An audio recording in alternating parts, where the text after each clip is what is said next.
की समाप्ति पर एक नया सूर्योदय देखने के लिए उत्सुक थे कि 2025 आएगा, नया साल आएगा, नया सूरज आएगा, नई जीवन की आशा होगी।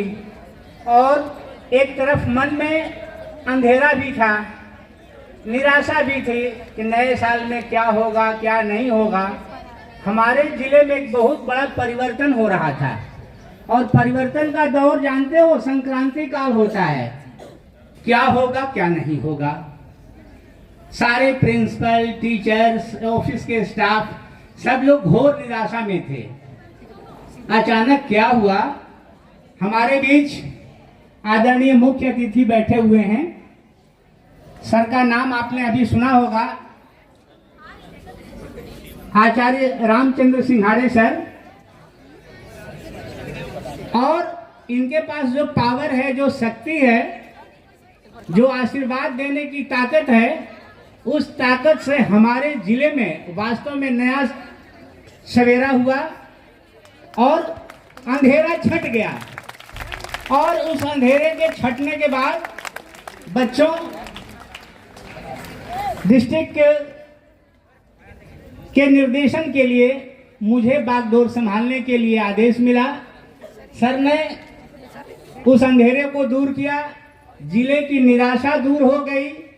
सर, आपका निदेशालय की तरफ से, जोन 21 के सभी प्रिंसिपल की तरफ से, इन प्यारे प्यारे बच्चों की तरफ से आपका बहुत ही हार्दिक स्वागत और अभिनंदन। हमारे बीच विभिन्न विद्यालयों के आए हुए प्रिंसिपल श्री कुलदीप जिंदल जी, जरा एक बार हाथ उठाएं।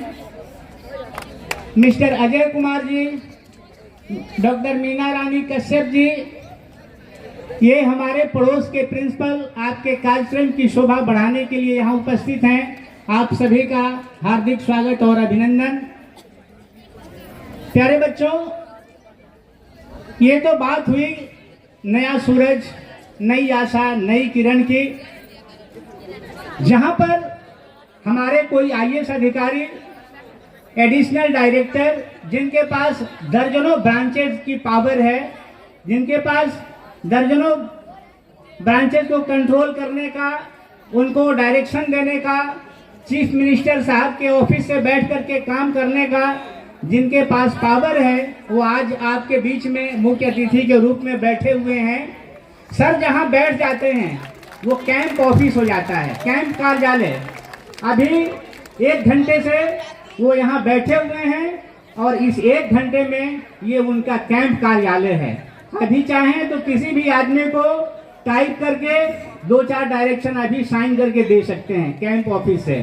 किसी को किसी भी तरह का उनके पास शक्ति है, पावर है, उनको ऑफिस आने की जरूरत नहीं है, यहीं बैठे बैठे सब कुछ हो सकता है।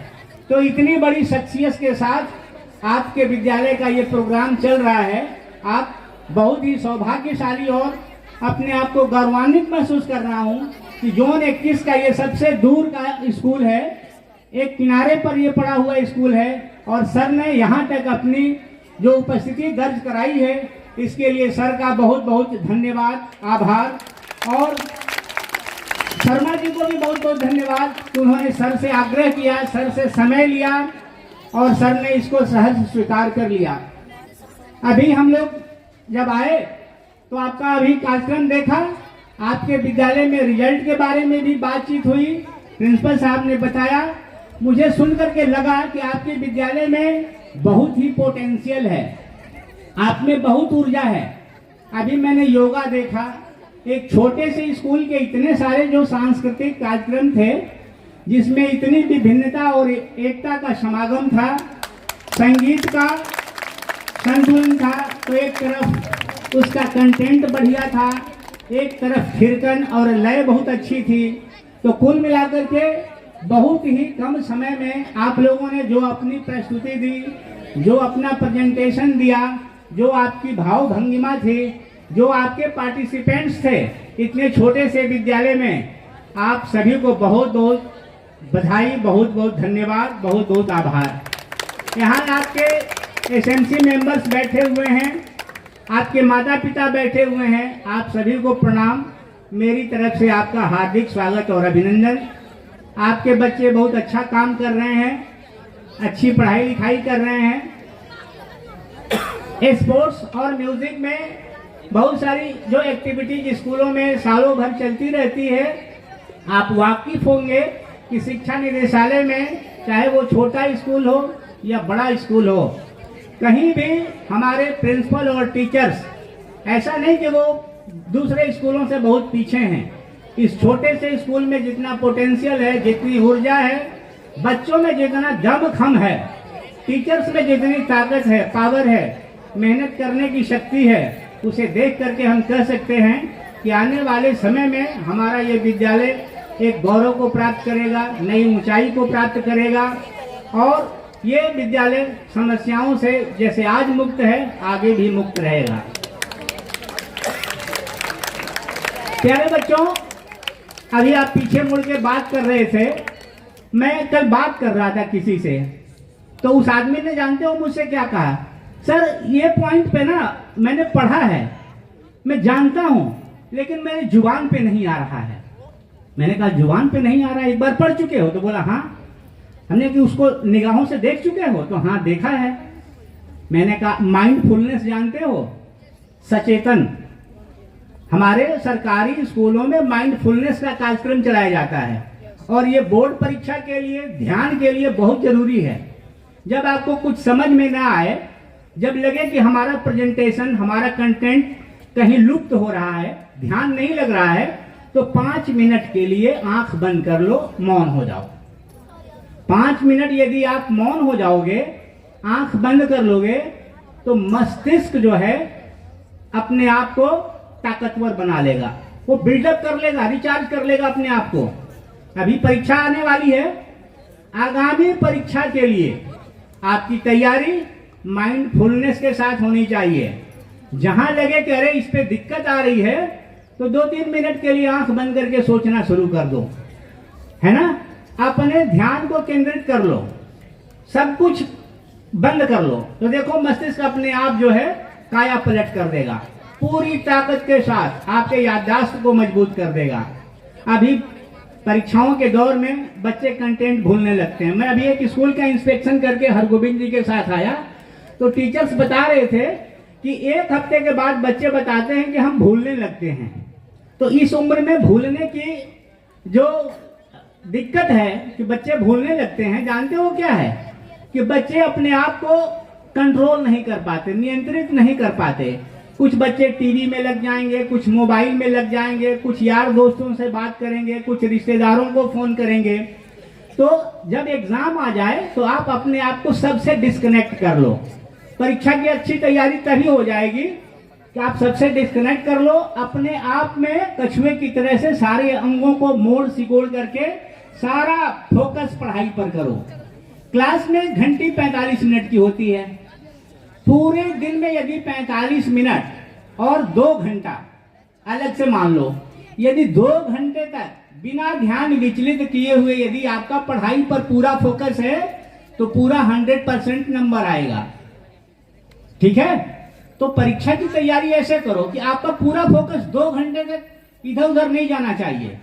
क्लास में यदि 45 मिनट हो या रिमीडियल क्लास में हो, तो पूरा का पूरा आधा घंटा 45 मिनट उसी पढ़ाई पर फोकस होना चाहिए।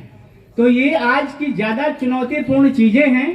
ये विद्यार्थियों के लिए ज्यादा फ्रूटफुल होगा कि वो अपने आप को कैसे कंट्रोल करें। बच्चों, जानते हो हम लोग इस उम्र तक आ गए, हम लोग जीवन में सुख शांति चाहते हैं और कुछ नहीं चाहते। तो सुख शांति के लिए अभी आपने देखा कि दैनिक जीवन में योग कितना जरूरी है। बच्चों ने दिखाया, स्पोर्ट्स का एक बहुत अच्छा कार्यक्रम था, देखा? योग से संतुलन बनता है। कैसे बच्चे संतुलन बना करके अपने अंगों को मोड़ रहे थे, विपरीत दिशा में मोड़ रहे थे। तो ये संतुलन आपके जीवन में होना चाहिए। बहुत ज्यादा सुख हो तो सुखी होना भी नहीं है, बहुत ज्यादा दुख हो तो दुख में घबराने की भी कोई बात नहीं है। बहुत अधिक पढ़ना पड़े, बहुत अधिक खेलना पड़े, बहुत अधिक खाना पड़े, है ना, बहुत ज्यादा उपवास करना पड़े, इन सबके बीच में सोचना है कि हमें संतुलन कहाँ बनाना है। ये आपकी जिंदगी के लिए, आपके टीचर्स के जीवन के लिए, आपके माँ बाप के जीवन के लिए ये सबसे ज्यादा जरूरी है। बहुत सारे लोग विचलित हो जाते हैं, डिप्रेशन में चले जाते हैं। किसी टीचर्स ने एक थप्पड़ किसी को मार दिया तो क्या हो जाता है, अरे मैं बहुत दुखी हो गया, डिप्रेशन में चला गया। इसमें संतुलन बनाने की जरूरत है। ज्यादा होमवर्क मिल गया, ज्यादा पढ़ना है, इस सब्जेक्ट में हम पुअर हैं तो उस पर ज्यादा फोकस करना है, जिसमें अच्छे हैं तो उसमें थोड़ा कम पढ़ना है।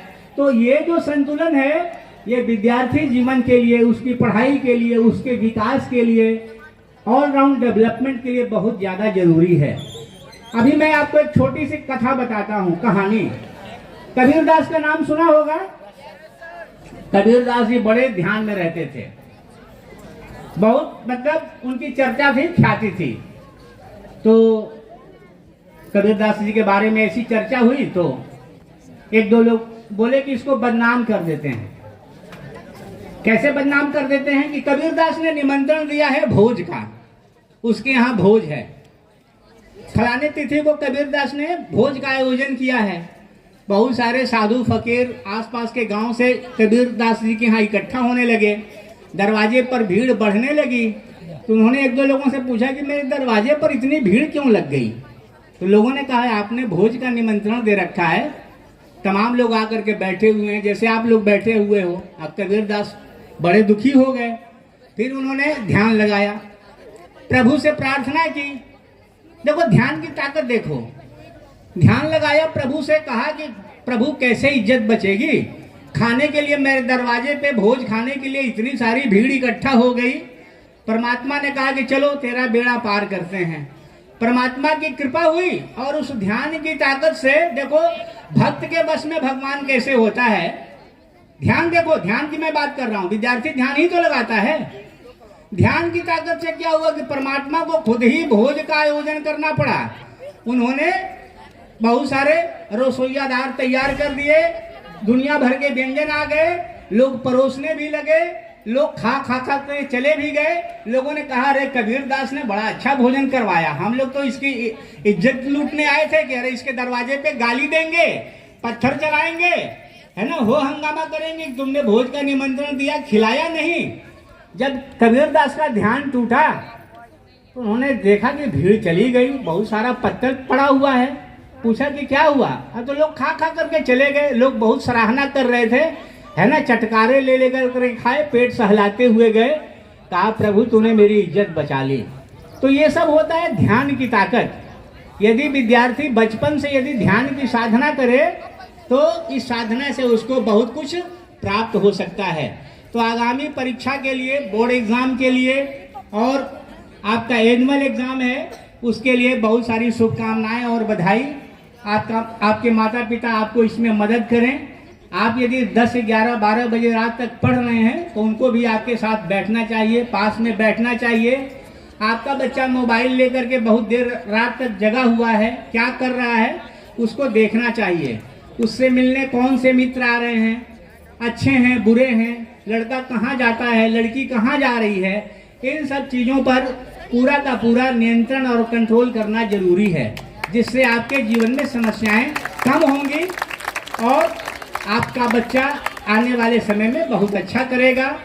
तो इन्हीं शब्दों के साथ मैं पुनः आपके आयोजकों को, अनाउंसर ये जो बच्ची है पायल, इसको बहुत बहुत धन्यवाद। मैं तो टीचर समझ रहा था, जितना अच्छा इसका अनाउंसमेंट था बच्ची का, मैंने समझा कि कोई शिक्षिका है, लेकिन सर ने बताया कि नहीं ये हमारे स्कूल की लड़की है, तो बहुत परफेक्शन है और आने वाले समय में बहुत अच्छा अनाउंसमेंट करेगी। आपको भी और आयोजकों को और प्रतिभागियों को बहुत बहुत शुभकामनाएं, बहुत बहुत धन्यवाद।